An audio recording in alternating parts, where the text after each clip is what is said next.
ಆಚಿ ಮಸಾಲ. ಎಂತ ಅಡಿಗೆಯ ರುಚಿಯಾಗೋ ರಹಸ್ಯವು 20 ರೂಪಾಯಿ. 15 ದಿನಗಳ ಕಾಲ ಮಾಡಬೇಕಾದಂಥ ವಿಧಾನಸಭಾ ಅಧಿವೇಶನ ಸಾಮಾನ್ಯವಾಗಿ 15 ದಿನ ಅಂತ ಕರೆದಾಗ 10 ದಿನ ಮಾತ್ರ ನಡೆಯುತ್ತೆ. ಆ 15 ದಿನದಲ್ಲಿ 2 ಭಾನುವಾರದ ರಜೆ, ಶನಿವಾರದ 2 ರಜೆ, ಸ್ವತಂತ್ರ ದಿನಾಚರಣೆ, ಈದ್ ಮಿಲಾದ್ ರಜೆ, ಸಂಪಾತ ಸೂಚನೆ 1 ದಿನ, ಮುಂಚಿತವಾಗಿ ಅಧಿವೇಶನ ರದ್ದುಗೊಳಿಸಿರುವಂಥದ್ದು 2 ದಿನ.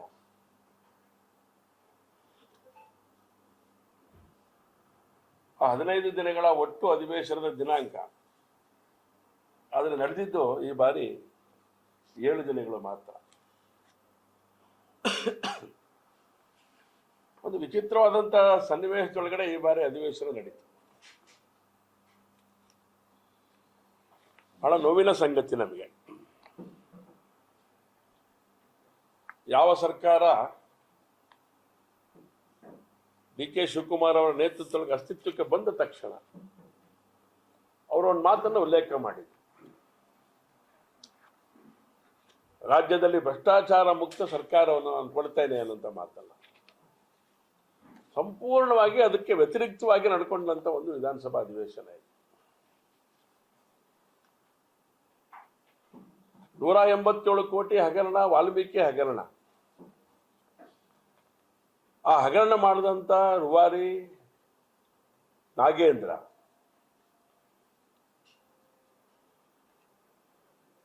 ಶಿವಮೊಗ್ಗದ ಚಂದ್ರಶೇಖರ್ ಅವರ ಕಾರಣಕ್ಕೋಸ್ಕರ ನೇಣು ಹಾಕೊಂಡು ಆತ್ಮಹತ್ಯೆ ಮಾಡಿಕೊಂಡಂತ ಪರಿಸ್ಥಿತಿಯ ನಿರ್ಮಾಣ. ಆ ಕುಟುಂಬ ಇವತ್ತು ಬೀದಿಗೆ ಬಂದಿರುವಂತ ಸಂಗತಿ. ಮತ್ತೆ ಸಾಮಾನ್ಯ ಜನರ ಹಣ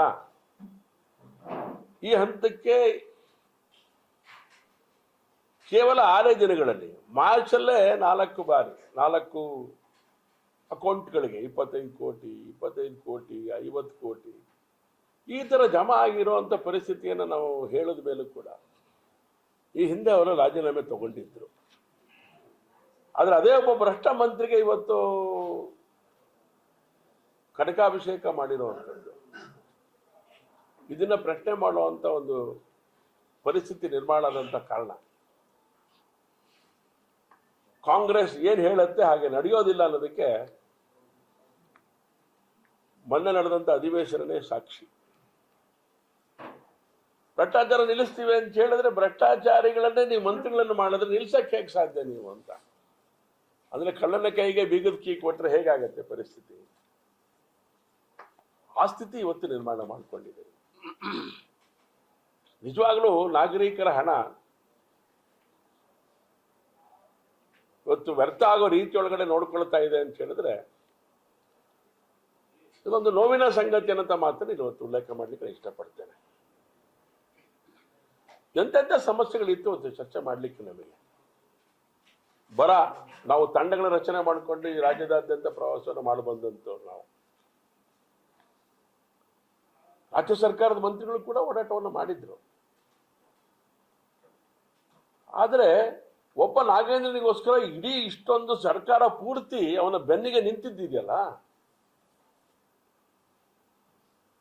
ಭ್ರಷ್ಟಾಚಾರದ ರಹಿತವಾದಂತ ಆಡಳಿತ ಕೊಡ್ತೇವೆ ಅಂತ ಹೇಳಿದಂತ ಕಾಂಗ್ರೆಸ್ ಇವತ್ತು ನಾಗೇಂದ್ರನ ಪರಿಣಾಮ ಇಡೀ ವಿಧಾನಸಭಾ ಅಧಿವೇಶನ ಅಪೋಷ್ಟ ತಗೊಳ್ತು.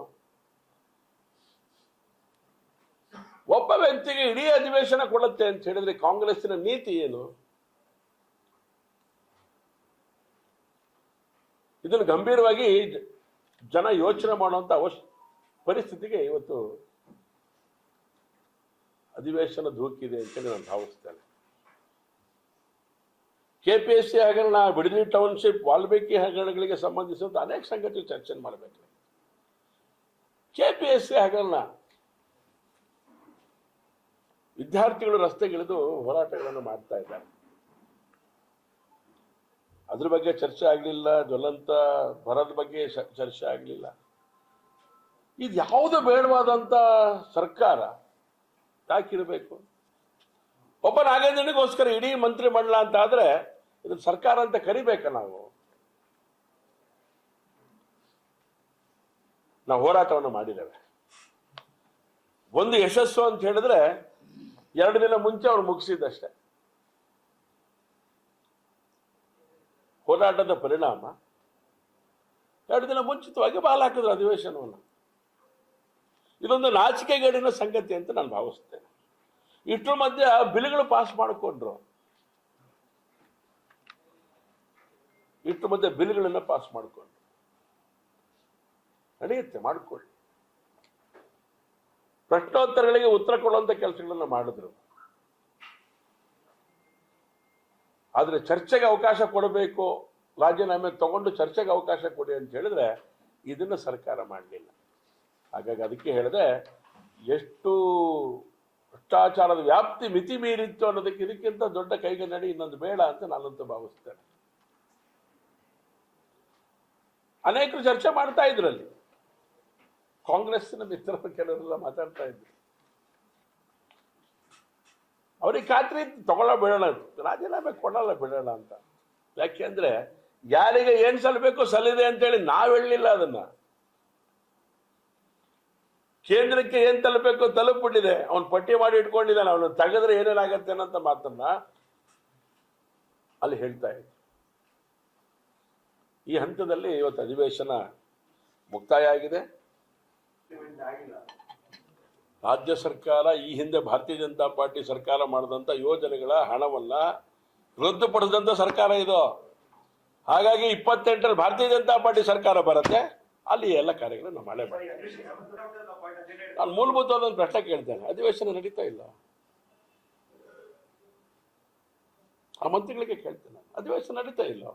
ಇಟ್ಟೆಲ್ಲ ಬಿಲ್ಗಳು ಪಾಸ್ ಆಯ್ತಾ ಇಲ್ಲ? ಇಟ್ಟೆಲ್ಲ ಪ್ರಶ್ನೆಗಳಿಗೆ ಉತ್ತರ ಕೊಡ್ತಾರೆ. ಮೋರ್ ದನ್ 50% ಚರ್ಚೆ ಇಲ್ಲದೆ ಪಾಸ್ ಆಗಬೇಕು ಅನ್ನೋದೇ ಕಾಂಗ್ರೆಸ್ಸಿನ ಉದ್ದೇಶ. ಕಾಂಗ್ರೆಸ್ಸಿನ ಉದ್ದೇಶ, ಆ ದುರುದ್ದೇಶ ಇದೆಯಲ್ಲ, ಅದ್ರ ಪರಿಣಾಮ ರಾಜೀನಾಮೆ ತಗೊಳ್ಳಿಲ್ಲ ಅವರು. ಅವರಿಗೆ ಚರ್ಚೆ ಅಗತ್ಯ ಇಲ್ಲ ರೀ.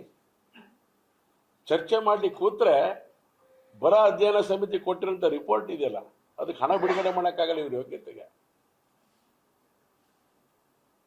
ಅನೇಕ ಸಂಗತಿಗಳಿಗೆ ಅವರ ಹತ್ರ ಉತ್ತರ ಇಲ್ಲ. ಹಾಗಾಗಿ ಅಧಿವೇಶನ ಚರ್ಚೆ ಇಲ್ಲದೆ ಇವತ್ತು ಅಧಿವೇಶನವನ್ನು ಮುಕ್ತಾಯ ಮಾಡಿದ್ರು 2 ದಿನ ಮುಂಚಿತವಾಗಿ. ಯಾಕೆ ಮಾಡಿದ್ರು? ನಾವು ಅದನ್ನೇ ಹೇಳಿದ್ವಿ ಅವರಿಗೆ, ನಾವು ಎಲ್ಲ ಸಂಗತಿಗಳನ್ನ ಚರ್ಚೆ ಮಾಡಲಿಕ್ಕೆ ನಾವು ಸಿದ್ಧತೆ ಮಾಡ್ಕೊಂಡು ಬಂದಿದ್ದೇವೆ. ನಾವು ವಾಲ್ಮೀಕಿ ಹಗರಣ ಪ್ರಸ್ತಾಪ ಮಾಡಬೇಕು, ಯಾರ ಹಗರಣ ಚರ್ಚೆ ಮಾಡಬೇಕು? ನಾವು ಅನೇಕ ಭ್ರಷ್ಟಾಚಾರಗಳು, KPSC ಹಗರಣಕ್ಕೆ ಸಂಬಂಧಪಟ್ಟಂತೆ ಚರ್ಚೆ ಮಾಡಬೇಕು. ನೀವು ಭ್ರಷ್ಟಾಚಾರಿ ಮಂತ್ರಿಗಳಿಂದ ಇಟ್ಕೊಂಡು ನಾವು ಚರ್ಚೆ ಮಾಡೋಕ್ಕಾಗತ್ತಾ? ಹೇಗೆ ಸಾಧ್ಯ ಇದು? ಹಾಗಾಗಿ ಅವರು ಹೊರಗಿಡಿ, ಬನ್ನಿ ಚರ್ಚೆಗೆ.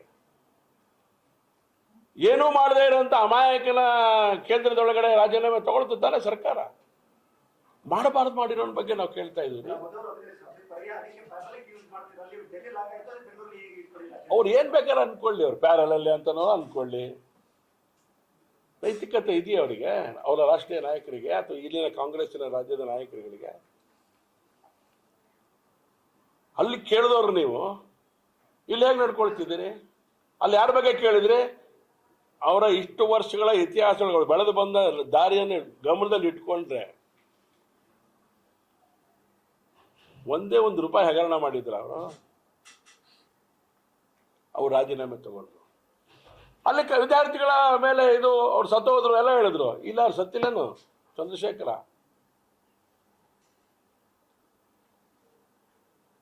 ಚಂದ್ರಶೇಖರನ ಸಾವಿನ ಮೇಲೆ ಅವನಿಗೆ ನೀವು ಎಲ್ಲವನ್ನು ಮತ್ತೊಂದ್ಸರಿ ಕಿರೀಟ ಇಡ್ತೀರಿ ಅಂತ ಹೇಳಿದ್ರೆ, ಇದು ನಮ್ದು ಮೂಲಭೂತವಾದಂಥ ಪ್ರಶ್ನೆ ಅಲ್ಲ. ಈಗ ನನ್ನೇ ತೀರ್ಮಾನ ಮಾಡಿದಾರೆ ಅವರು, ಅವ್ರ ಪಾರ್ಟಿಯವರಿಗೆ 100 ಕೋಟಿ, ಅವ್ರು 25 ಕೋಟಿ. ಅದ್ರ ಕಾಮಗಾರಿ ಶುರು ಆಗ್ಬೇಕೀಗ ಸರ್. ಅದಕ್ಕೆ ಪ್ರೋಸೆಸ್ಸು, ಅದಕ್ಕೆ ಇನ್ನೊಂದ್ಸರಿ ಹೇಳ್ತೀನಿ. ಈಗ ಅವ್ರಿಗೆ 100 ಕೋಟಿ ಕೊಡ್ತಿದ್ದಾರೆ. ನಿನ್ನೆ ಮೀಟಿಂಗ್ ಮಾಡಿದ್ದಾರೆ, ಗೊತ್ತಾಗಿಲ್ಲ ಏನಂತ. ಬಟ್ ಅಲ್ಲಿ ಚರ್ಚೆ ಆಗಿದ್ದು ನನ್ನ ಕಿವಿಗೆ ಬಿದ್ದಿರೋದಿಲ್ಲ ರಾತ್ರಿ. ಇದೊಂದು ಯೋಚನೆ ನಡೀತಿದೆ ಅಂತ. ಅದೇ ಮಾಡಿ ಗೋಡಾಯಿ ಮೈದಾನ ಮುಗಿಸ್ರಪ್ಪ ನೀವು ಅಂತ ಹೇಳಿ.